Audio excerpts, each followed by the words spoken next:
자, 610번 문제풀이 시작하도록 하겠습니다. 지금 x에 대한 방정식인 요놈의 해가 x에 대한 연립부등식의 해와 같다고 해요. 자, 그럼 내가 이 가우스에 관한 해를 먼저 구할 수가 있겠죠. 우선 가우스 x의 제곱에 마이너스 3 가우스 x 플러스 2는 0인데요. 얘 자체가 인수분해가 되어줍니다. 요렇게. 그래서 결국 가우스 x 마이너스 1, 가우스 x 마이너스 2는 빵이 돼주죠. 결국 가우스 x가 1이던지 또는 가우스 x가 2던지. 자, 그러면 우리 가우스 x가 1이면 x에 대한 범위가 1보다 크거나 같고 2보다 작을 때 가우스 x가 1이 되는 거고요. 마찬가지 이때는 2보다 크거나 같고 3보다 작을 때 가우스 x가 2가 돼주는 거죠. 그럼 얘 또는 얘가 답인 거니까 둘을 합쳐서 표현이 가능하죠. 맞나요? 수직선으로 확인을 해주셔도 되고요. 바로 합칠 수 있으신 분들은 1보다 크거나 같고 3보다 작다라는 해가 등장하는 걸 알 수가 있습니다. 자, 그럼 요 해가 연립부등식의 해와도 같아야 되는 거잖아요. 그쵸? 근데 지금 연립부등식이 x제곱 플러스 ax 마이너스 3이 0보다 작을 때고, 그 다음 x제곱 마이너스 6x 플러스 b가 0보다 작거나 같을 때예요.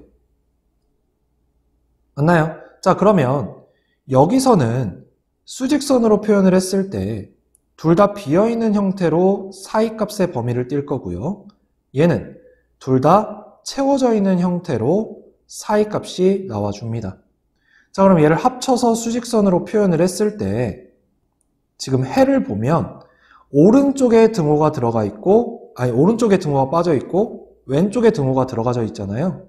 그래서 얘를 표현을 해줄 때 일단 색칠되어 있는 부분을 표현을 해주면 이렇게 표현이 되는 거고, 색칠되지 않는, 즉 포함하지 않는 부분을 그려줄 때는 이렇게 그려줘야겠죠. 그래서 겹치는 부분이 여기가 되는 거고, 이때 요놈이 1이 되고 요놈이 3이 되는 겁니다. 맞나요? 자, 그럼 등호가 빠진 부분에 3이니까 여기에 3이 있다는 얘기고, 등호가 있는 부분에 1이 있다는 얘기잖아요. 이렇게.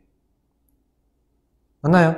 자, 그러면 얘를 부등식으로 표현을 할 때 3을 가지고 있으니까 x-3이 되는 거고요.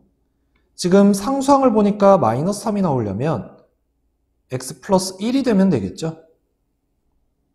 이차계수는 1이고, 그쵸? 그 다음 얘는 또 x-1을 포함해야 하는데 지금 얘가 마이너스 6이에요. 그럼 x-5를 가지고 있으면 되겠죠.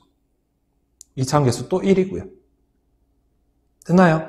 자, 그럼 일단 얘를 전개해주면 x제곱 마이너스 2x 마이너스 3이고 얘가 x제곱 플러스 ax 마이너스 3이 되면 되고요. 결국 a는 마이너스 2가 나와줍니다. 같은 방법으로 얘를 전개해주면 얘가 되고요. x제곱 마이너스 6x 플러스 b와 같아져야 되니까 b가 결국 5라는 것도 알 수가 있죠. 결국 a 플러스 b는 마이너스가 아니라 플러스 3이 되면서 답은 3이라고 구할 수가 있는 겁니다.